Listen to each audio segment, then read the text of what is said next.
Hi friends, Shauna here, and I thought it would be fun to do a video for you with a little chat about my favorite art journals and also a flip through of what I've done in these so far. Okay, so full disclosure, in a perfect world, I had this vision where I would finish an art journal and do a full flip through for you of it.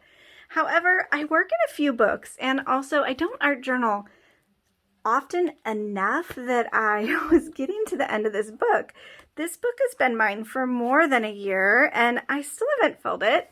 So I thought, why not, instead of using that idea, scratch it and just start again with the idea of just showing you the books I am working in and some of the pages from inside. And then you can tell me below if you would like a really thorough, complete walkthrough of one journal at a time, and I will just save that for when the journals finally do fill up. So my very first journal I want to show you is probably my favorite journal to work in. It's the one I used most during 2020, and it is by Dina Wakley. She's my favorite, just in all of the ways. She's my favorite artist. Her product is my favorite. Her tutorials are my favorite. And I loved this book because it came and it was just completely white. And I made the goal as I was working with it to, every time I painted, dab paint up with the outside of my book, so that I didn't feel like I was going to ruin it while I worked in it. I wanted it to just feel messy and fun. Friends, these books in the outside of the frame are distracting me, which is really dumb, but okay, we're just going to, hold on.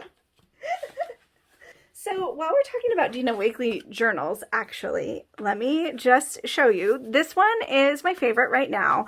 It is, oh, I can't remember, 8 inches by 8 inches? It is 6-ish by, I think it's 6 by 6 inside. So, and it has inside of it this textured handmade watercolor kind of paint or paper. One thing to note about this paper is it's cotton and it's really thirsty. So I actually don't watercolor in this book. I don't think it behaves really well with watercolor because it soaks it in so much. However, it has such glorious texture for when you are painting with acrylic. And I love to gesso my pages first with just a white gesso. You can't quite tell because it causes the paint to not soak in quite so much, which makes it go further and gives it a little bit of a different feel. Also, when you gesso, you can add additional texture because some spots have thicker gesso or no gesso, which makes the paint all behave differently. My second favorite Dina Wakley journal is this one. I believe it's 8 by 10. This is the original art journal that I bought from Dina Wakley. It is called the Dina Wakley Media Journal. And friends, this one is so stinking cool because as you turn the pages, the paper alternates. I bought it, I saw it at Creativation when I met Dina several years ago. And I bought it as soon as it came out because it's so cool. So one page will be cotton, that cotton watercolor. Then one page will be this burlap. And then back to cotton watercolor. And then there is these canvas pages. These are made out of actual canvas. This is not a new journal, but if you haven't gotten it, I think it's so good for your creativity to turn the page and work with what's there or to try a new medium.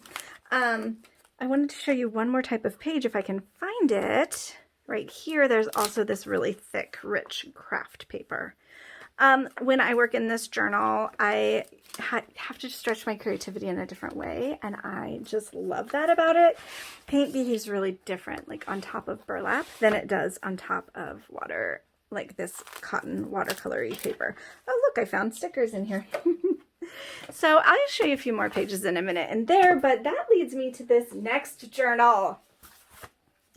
This, my friends, is the book that Dina Wakley released the year after she did this black 8 by 10 one. She did this one, and it is ginormous. I can't even get it all the way in the screen for you. So I'm going to measure it for you and show you that it is 14 inches by 10 inches. So when you open it, you have a massive spread. Do you see that? This journal has the same concept as the last journal that I showed you, with alternating types of paper, and working on a really big canvas like this is a different kind of challenge. It's fun and freeing and also a little scary. But I do have a lot of fun and did. It takes a lot of desk space, which sometimes can be a disadvantage for me because it means I have to have like a lot of room to work. And unlike this little square one, which is my favorite, it doesn't require as much space. It also doesn't require as much time because you fill this spread really fast. Another thing that I noticed in contrast from little to big is that a little art journal is kind of a practice in restraint, which Lord knows I need help in that department. And so it forces me to simplify and choose less color, choose less like detail, because it gets overwhelming on these little pages versus a big page like this.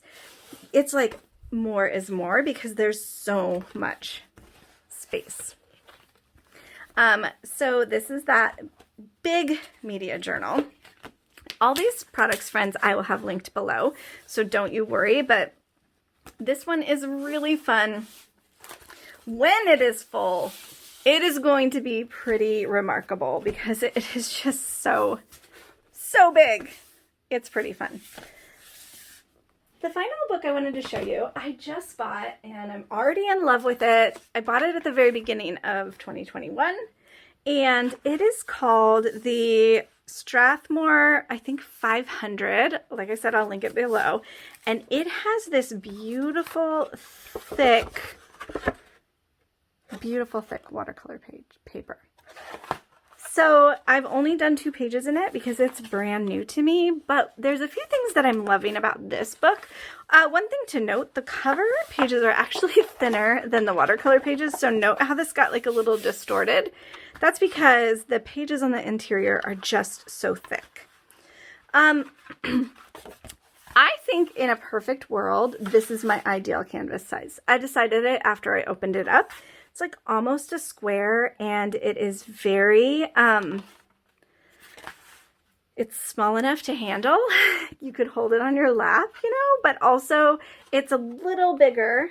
Well, it's not bigger. It's actually a little smaller than this square. However, this square, when you open it up wide, if you want to do a wide spread, it's really super wide. And sometimes I find this shape of a page a little awkward to work with.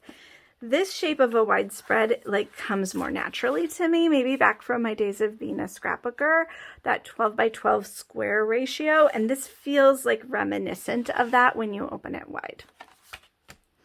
So there you have it. Those are my favorite art journals. They are the ones I am still filling. They're not full yet. I have one more journal that I'm working in, but I'm going to show you that one later because I'm doing this year-long program called Wanderlust, and we're doing weekly art journal spreads.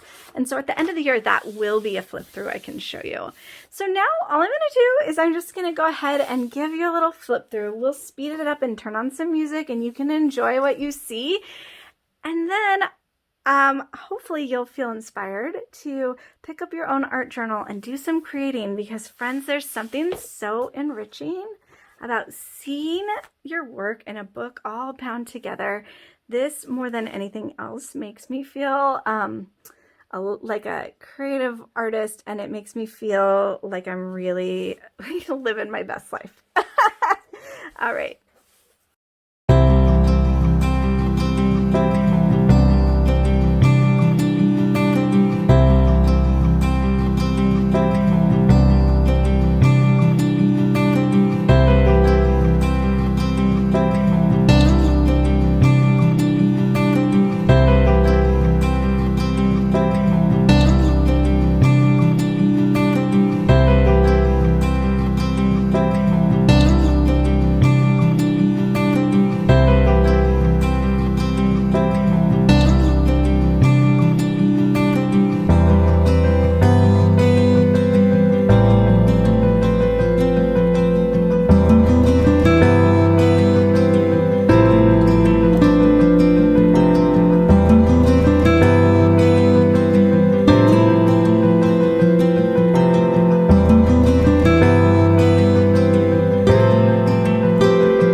just represent kind of what I do in my art journal. Let me know what your questions are below. Let me know if you have any, do you art journal? Do you want to see more? Do you want to know more? What holds you back from trying if you haven't yet? I'm telling you, it is so super fulfilling and fun and one of the most freeing creative practices that I have ever tried. So if you haven't yet, take some time to give it a try because art journaling is going to make you so happy. You're not going to regret it.